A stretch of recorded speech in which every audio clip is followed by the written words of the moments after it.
na rin natin. Natabas ko na lang din. Naga yung ano ni ma'am. Microwave niya. Check natin. Yung pambilya. Hindi siya umiilaw.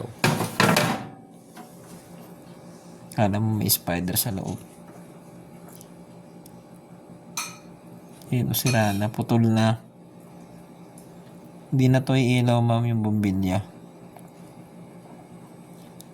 Nag-shorted na to. Ngayon yung pinakapaa niya, sabog na yung ilaw. Di ba tinan mo tong isa? Parang may tore, di ba? Itong isang ilaw niya, wala na, putol na.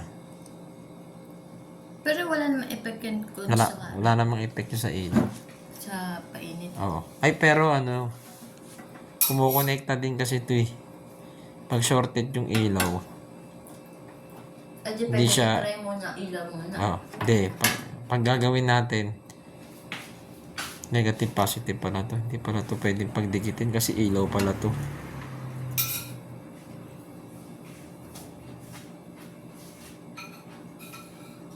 Hindi siya pala pwedeng pagdikitin yan. Puputok pala to. Yung ilaw.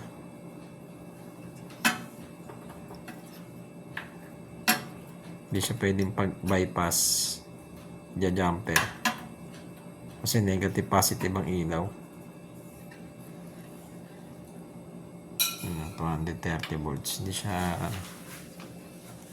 pwedeng pagsamahin yung negative, positive niya.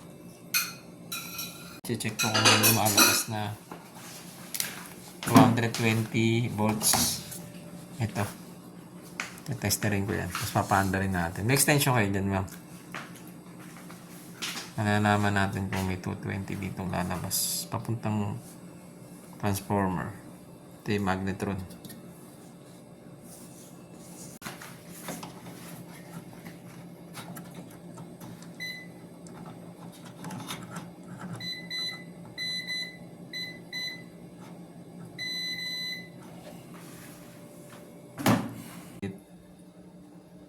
Magnetron. Tapos papalitan ng capacitor yan.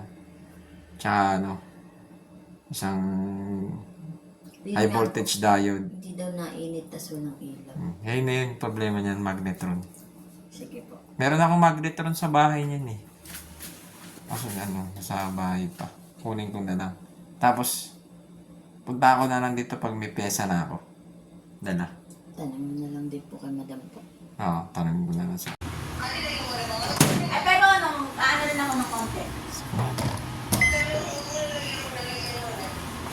Eh, di yung sa'yo.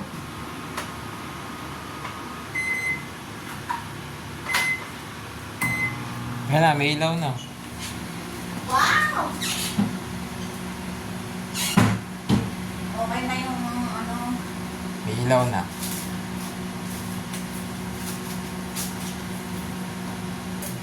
Okay na to. Very good. Okay na. Ang mic. Lagay na natin dun. Ulit. O kasi pag nag-shorted, nakasaksak pa siya dyan. Tapos mamalfunction yung ano niya dun. Gagana. Oo, gagana yung kuryente. Kailangan tinatanggal. Sabi mo eh. Testingan nyo nga ulit. Sige. Tapos express. Saan nyo ba pinipindot yan? Hindi ako expert dito, basta dito lang ako ah. Yan, may ilaw no. Dito lang ako, yan. 15 seconds, 30. Ginaganon nyo lang. Oo. Ayan.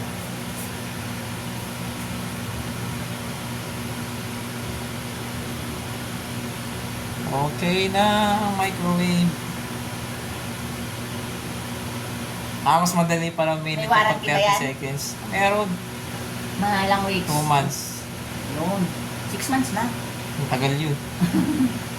Truck nga na, yung sasakyan nga namin, 3 months na binigay. Mahal-mahal ang 3 bayad. months. 94,000 yung nabayad sa kanila. Bakit talaga magpagawa na sa sakin? Kaya musok-usok pa. Muntik ng kumulo. 30 seconds lang yan. Oo, ang ganda uminit nito. Init. Init na init ah. Diyan ako nagpapainit ng kape eh. Kahit pag 30 seconds, di kaya dito no. Hindi. isang, Eh, mahal yung ganyan, GE. isang, Ganyan din yung microwave ko eh. isang minuto doon. Hindi pa gaano. Ay, 1 minutes na yata yan. Ay, hindi, naka-off. Naka-off yan. Oo, naka-off yan. Ano lang yung timer. Timer lang yan, steady. Oo. Ang sarap ng ulam niya pag nagluluto. Tuyo talaga yung adobo ah. Oo, mas gusto namin ng ganito. Ano ba probinsya niyo? Laguna. Ah, Laguna. Ang sarap nga ang tuyo. Gusto mong tikman? Ha? Yo. Kung masarap. Kakain ako sa bahay, may pagkain kami. Ang sarap mo. Eh, luto mo yan.